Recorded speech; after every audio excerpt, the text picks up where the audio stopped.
it's interesting, of the couples that ended up in real serious crisis, I don't know of one, not even one of them, that did a regular date night. They were always, well, we tried doing that, but it was just too busy. Things came up. We, we Right. do it, when we have time.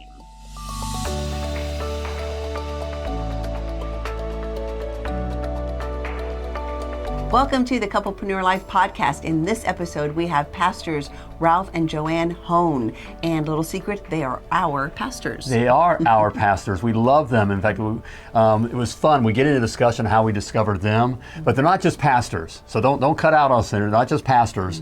They had successful in business. They have multiple businesses. Very successful in real estate, even before they were called to the ministry. Correct. Which is another business in itself. Yes. Okay. So in this episode, we find out how do they juggle all these businesses, and in the ministry, and kids, four sons, and then grandkids, and all that, and keep it passionate, united, and adventurous. Yes, so in this part of the podcast where we'll go over all of that, and then in the bonus content for our members, Pastors Ralph and Joanne talk about like the one secret that has made all the difference in their marriage. Yeah, so the members, you're not going to want to miss that as well. So let's get started. Let's bring on Pastors Ralph and Joanne Hoehne. All right, here they are, Ralph and Joanne Hoehne, or as we affectionately call them, pastors. Okay, our pastors, as we said. Love having you guys here. Thanks for taking the time for being here. Thanks for having us. We're so honored. We just love you guys to pieces, and here we believe in couplepreneur. So. Well, thank you for saying that. And we know that. We've been so blessed by you guys. And again, these are our pastors, but we're not just having it because of pastors, which is that's a business in its own. They've founded their own ministry, okay, but they're also in the real estate, in another business world. They have real estate and other investments and that kind of a thing, and they've done it together, which is fun to see them. I'm sorry, I want to get to them, but it's so fun. I remember the first time we saw them when we visited their church. Because we moved from Indiana to Florida almost 3 years ago. Right, and you were looking, you wanted, a prophetic church. A prophetic church, which is hard to find. So you did a Google search. For prophetic churches near me. Right. And I popped the Source Church, okay?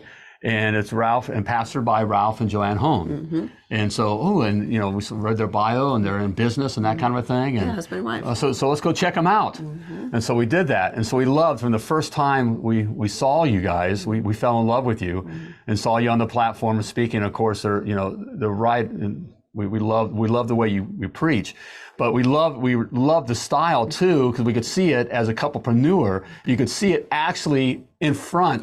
On the platform, you could see it working it out, because Pastor Ralph has this tendency to go off in these little rabbit trails and off in these tangents, which you can see that in business. We're going to go make money over here. We're going to go do this. And then you could see Pastor Joanne reeling him in, back in line. Okay, let's be focused. Which we love. So that's how we came to Source Search, and how we just fell in love with them and as couplepreneurs. But we want to hear from you guys, kind of what your whole backstory is. Were you always couplepreneurs when you got married? Were you couplepreneurs? How did you end up as couplepreneurs? So coming out of high school, decided not to go to college. My friends that were in college were not enjoying it. They were working hard. I said, let's just go make some money. So I said, what can I do that would make me the most money? And they said, real estate.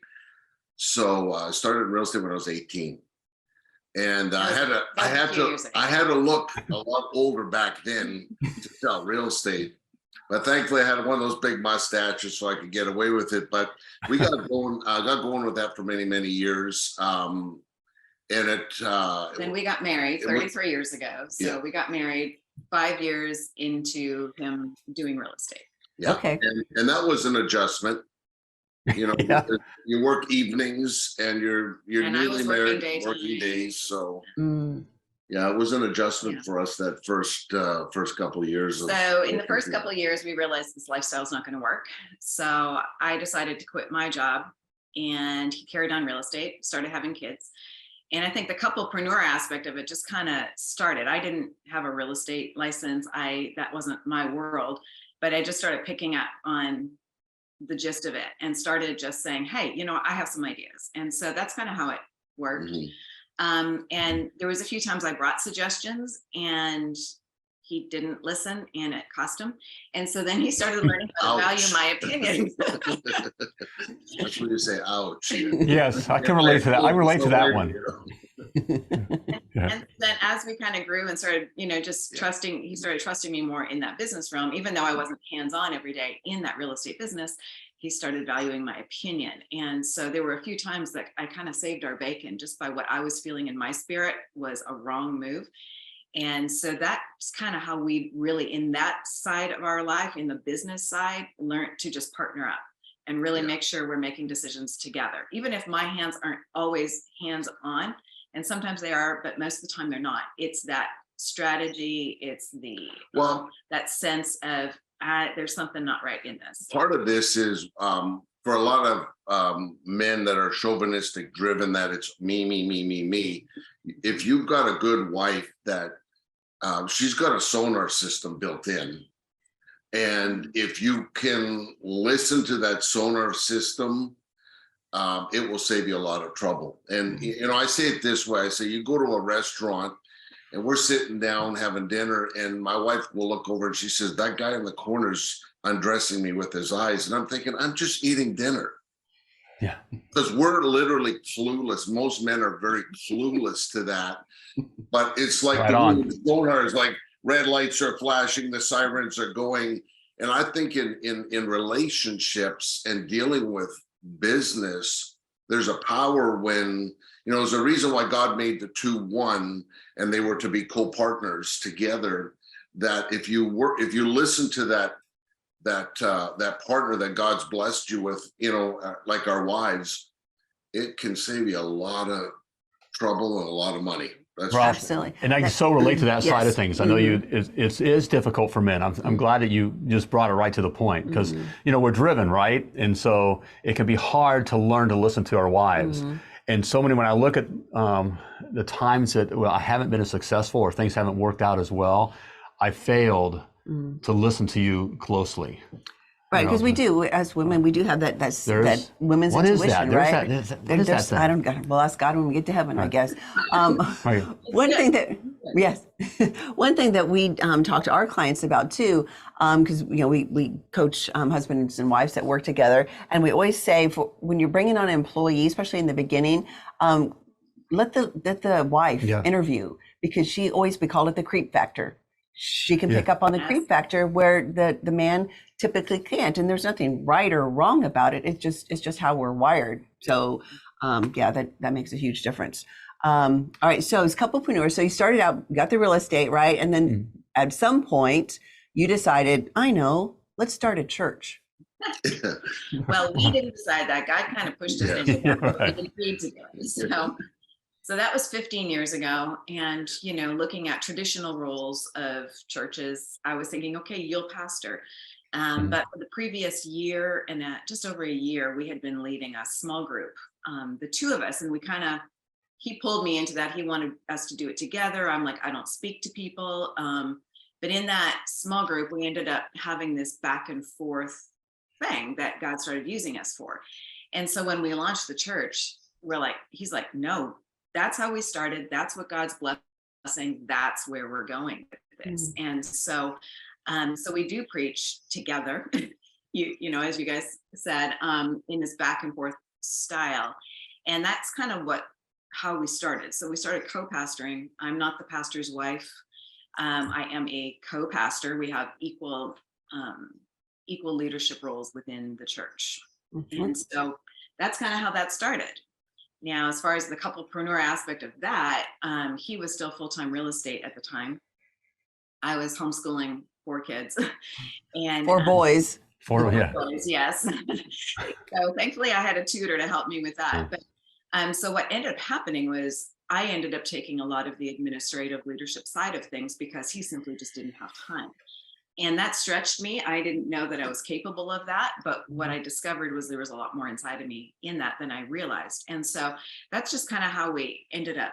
That's how I dove in first. And then we just started finding what are each other's strengths. I found my strength was more in the leadership development in the structural creation of seeing kind of what are the things the church needs right now as far as systems, what mood is the spirit in right now in this church. And so that's where I take over. But yet his gifting is in the finance and the business side of it. And so that's where he's very strong. He's a very strong leader and visionary. And where I can see the vision, but I can also see the steps to get us there. And Yes. so we've just learned to trust each other in that. Yeah. And that's a big step, which I really appreciate with him, is he doesn't question me in that or try to supersede that. I see a lot of men that want to control their wives. They don't want them to become a big deal. Mhm. And they're really shooting themselves in the head, not the foot. Mhm. Because if your wife does really well, you're just going to look better. Yes. Proverbs 31. Yeah, the long and the short of it is when she's in her element and doing everything that God's called her to do, it doesn't take anything away from me. Mm-mm. It's not a competition, we're a team. And so if I got to carry the bags, I'll carry the bags. It's no problem. So I just understand that we still have 5 businesses that we run. The kids are now heavily involved with kind of running them for us. But any big decisions that are made, we still make those decisions together.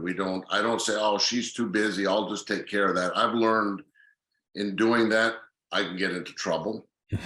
And Not from me, from the circumstance. Exactly. Right. Yeah.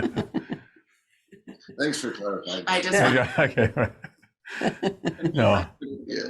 I definitely relate there. Yeah, Absolutely. the circumstance will give us a good enough spanking without. Yes. Yeah.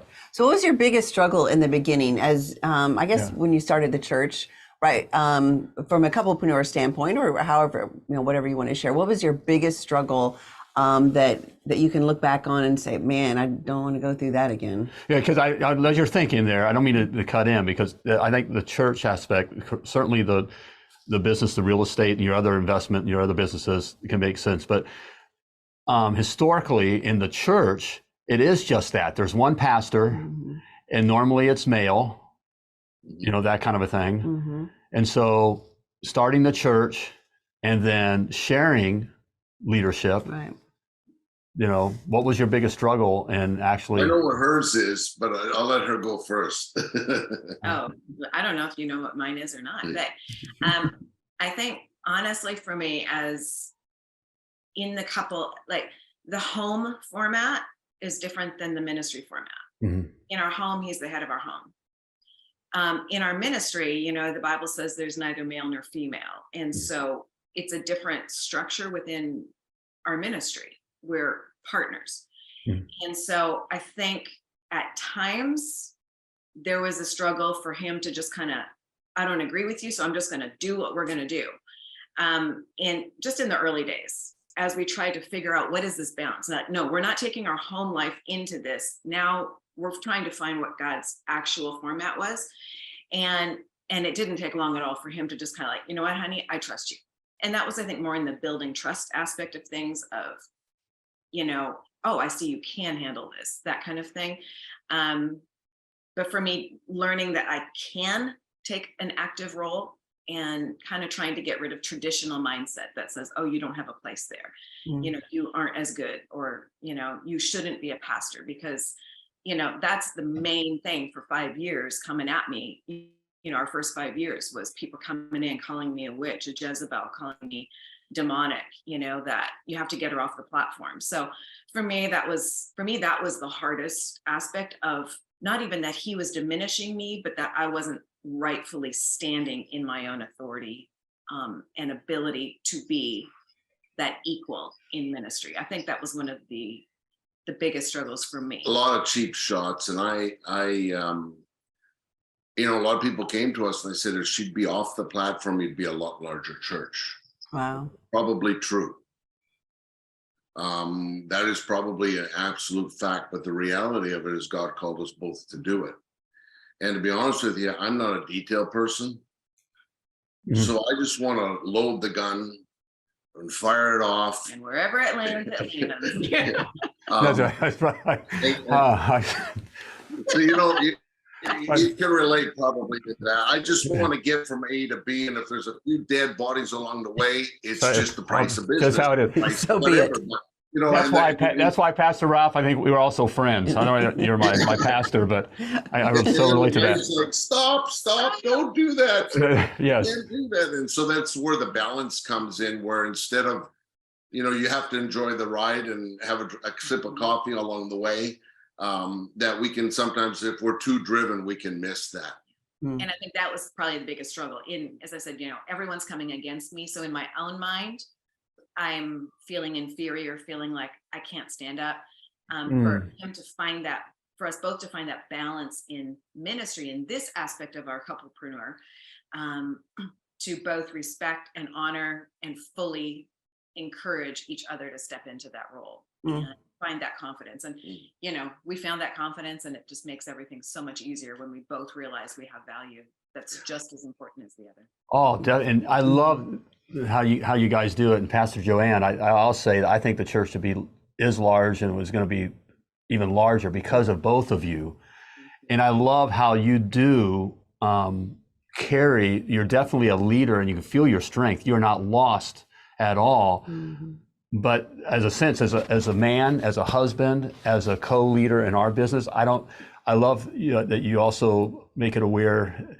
You're not diminishing men. I'm trying to find the right way to say it. Your power is all there, and you're speaking. And so I'm able as a man to listen and follow you, because I know there's nothing in your message and in your words that diminishes men. And that there is a place for men, like you mentioned in your households, the husband, the father is the head of the household. But you're right, in business, it's a different setting. Yes. Definitely. Yes. Yes. Okay, so you guys work together. You've been married. How long have you guys been married again? Almost 33 years. Yeah. Almost 33 years, 4 kids. That long, it's a miracle. Yeah. We'll ask what that secret is in a little bit. But 4 boys and 3 are married. Is that correct? 2 are married. 2 are married. Okay. And how many grandkids do you have? 4 granddaughters. Okay. Yeah. And a busy church, all the things, right? How does Pastors Ralph and Joanne find and keep the passion, the unity, and the adventure in their marriage? So 2 things that we do, and then she can fill in the details, but 2 of the things we do is every week we have a date night. And we've done that our whole married life. Yeah. That's something my mom actually told me when we got married. Her father had told her, your first priority is to have a date night on the calendar every single week. Don't ever give it up. And that's what we've done. And even when the kids were little, 2 weeks, 3 weeks, a month old, we left them and just said, this is the priority, because eventually those kids are going to leave the house. If we don't have this, what happens to a lot of people is they get kid focused, or they just don't make it a priority, and then it's career focused, ministry just focused. Don't have a relationship. Well, I tell people this. I said, if you want to have a close friend, do you call them every 6 months, or do you call them every day? You have to have a good relationship. You have to communicate. You have to be talking, working things out. And one of the other things we do is every year, just the 2 of us, we take a vacation of at least 1 week. And it's kind of, unplug from everything. Don't call us unless the house is burning down. We don't want to hear about it, and we just get away, and we get, that's an escape for us. Yeah. And it's, well, I will add, the crazier our life has gone, it is, because pastoring and the kind of businesses we run are 24/7. Sure. You're never not a pastor. It's never, hey, you can't die because it's not between 9 and 5, Right. So it's constant. So really for us, the only way to get a full break from that, one is Friday nights, we don't take calls. Like if it's a hospital, it's somebody else that has to do it. Like those hours are ours. And then we actually now go away. We try to get away more like 3 or 4 times a year now, just because we have to remove ourselves sometimes from this place, put someone else completely in charge, say, we're out. And even if it's only for 3 or 4 days, during the week between our Sunday services, we make sure we prioritize that. Or if we're away on a conference, we do a lot of work in Kenya. So we're going to add couple days at the end to just do a safari and just Unplug. you know. So we've learned how to kind of plug in those days where even when we're having to work with ministry travel, to add a day, 2 or 3 or something to just sneak in some extra downtime. Yeah. And we have found that refuels us. It gives us the energy we need to keep going. No, and guys, if you're a longtime listener, well, podcast has been around that long, but if you've been listening to the episodes that we've got out, you may notice a theme throughout these that as we're talking with very successful couplepreneurs, it is being intentional about a date night, right? And that seems so simple, or it seems so vanilla-ish, right? But it's not. For us, that literally saved our marriage. It saved our marriage, years ago. For you guys, I mean, we know, because we asked you, do you want to go out on a Friday or what? Nope, ain't happening. Right? Yeah, we want to go out to the Nope, we can't. You can't get anywhere near these two. No, that's right. So, which is great, right? That you're so committed to that, and what that does as well. Not only is it on the calendar, and it helps keep the Passion, Unity, Adventure all together, but it also shows each other that you're committed to each other, right? We're saying that this is so important. It's just as important, if not or more important, than any business meeting or any staff meeting or whatever it might be. And I'm committed to this, even though we're busy, to you during these times. And guys, that's what makes all the difference, having that intentionality and then getting away as well. Let me go back to one thing you said. Even when the kids were little, you still did date night, us too, right? And a couple weeks old. I heard that, a couple weeks old, Right? Because it makes it, especially then, it makes a difference. So there really is no excuse. And when we got married and we had a couple little ones, we were broke. I mean, we couldn't afford a babysitter. We couldn't, all the things, right? So we got to where we were in a co-op with other people. We've talked about that before. And it may have been we went through Taco Bell drive-through, right? And went and sat in a parking lot or whatever. But the main thing is that you got away. So that is the thread through the common thread through couplepreneurs that we're finding. Can I share one more little detail about that? Yeah. It's being pastors, we've dealt with a lot of couples over the years in trouble, separating, whatever else. But it's interesting, of the couples that ended up in real serious crisis, I don't know of one, not even one of them, that did a regular date night. They were always, we tried doing that, but it was just too busy. Or things came up. we do it, when we have time. It was never a priority. So of all of those marriages that were falling apart, going through massive, serious issues, not one of them prioritized a date night. Yeah, one of my guys, friends in the ministry, said this one time, and it shocked me, but it was really accurate, because he said, if you told me I could get 100 million people saved, but I would lose my wife and my marriage, he says, they can all go to hell. I'm keeping my wife. Yeah. And when you say something like that as a minister, I'm like, shocked me, right?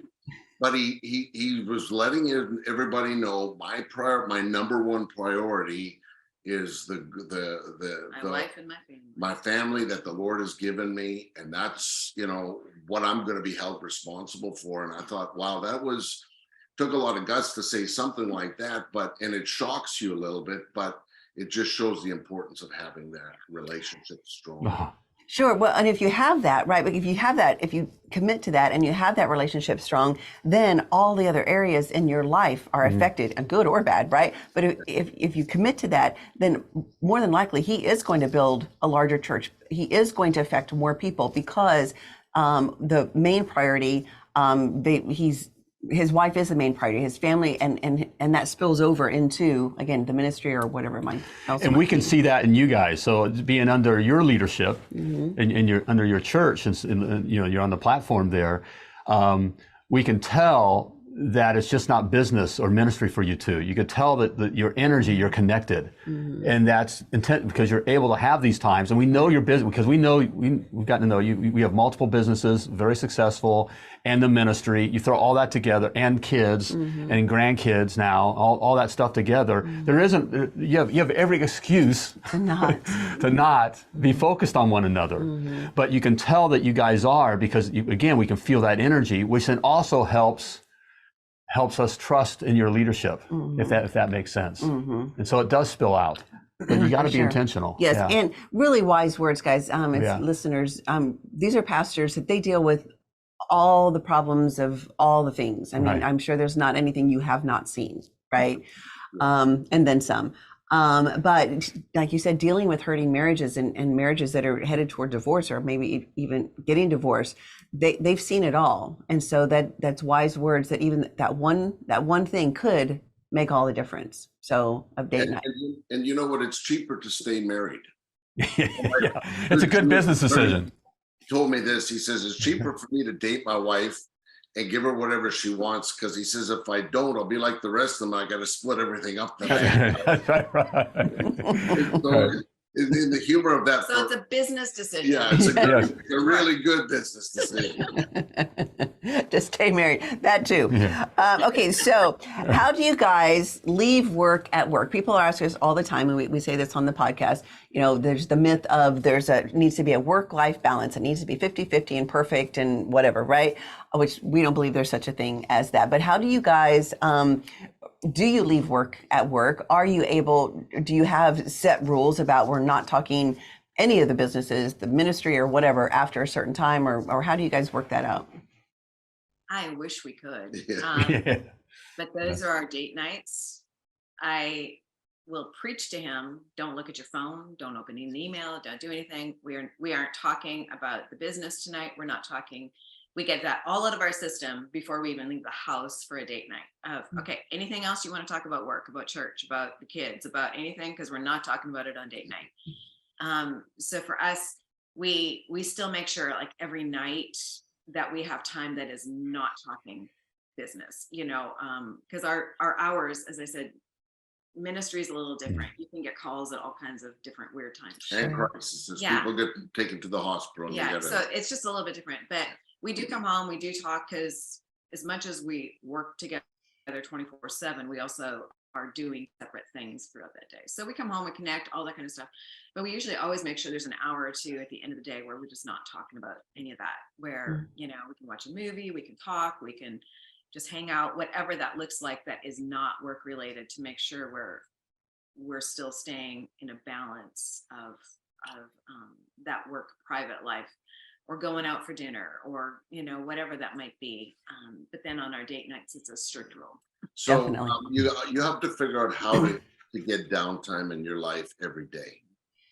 Because if you stay wound that tight, you know, you have to stretch and then you have to release. If you don't, you will snap. Mm-hmm. And Whatever that looks like. Whatever that looks like for everybody. For everybody, it's different. I used to have one guy said when he worked at a company, he would drive home. Now for couplepreneurs, it's very different because you're wearing it home. That's your baby. Mm-hmm. But he would say he would look at a billboard and he says, I switched my hat. So I take off my work hat, because he says, if I go home with my work hat, the kids are going to want to kill me and my wife's going to want to kill me, because I'm used to bossing everybody around. Mm. And he says, you get home, you can't do that. And so he says, you have to change your hat. And basically, you know, you're not the same person. You know, we call it multiple personality disorder, but you're not the same person at work as you are at home. You have to come home, because if you come home rough, it affects the whole environment of the house, and it's no fun for anybody. Absolutely. Oh, can agree more. Yes. Yes. Okay. So, and we talked about defining roles. What did you have a question? Well, that's that kind of thing. In that's what is Pastor Ralph of that roles of not treating. You know, we had to learn not to treat each other like coworkers. Coworkers, right? You know, we have one way of speaking to the people that we employ that work for us. Mm-hmm. Okay, but my wife is not working for me, and she's really not even working with me. And I way to look at, she's my wife. She's we even take it. She's my girlfriend. That's how we try to keep it passionate, united, and adventurous. This is my girlfriend, because wife then throws me in another frame of mind. But it's we look at it that way. Yes. And so we define, the roles of, whether we're in the business or at home. We had to. I like the analogy of a different hat. Yes. Whatever. That is a good analogy. Okay, so we are going to head over to the after show, right, for our members. And we've got some great questions that we're going to ask Ralph and Joanne. We'll go through the lightning round, but also maybe we're going to get a little bit more backstory about how they did start the church and what that was like, and the fears that they had to kind of overcome when they had the call. And we've heard this story before, but it is a powerful story how God called them to start the church. So we want to dive a little bit more into that in the members only area. So all right, so club members, we'll see you in the members area. Yes. And for the rest of you, hey, it was good having you on. We look forward to seeing you next time. Yeah, thanks. And thanks so much, Ralph and Joanne. Appreciate you guys. for having Thank us. you.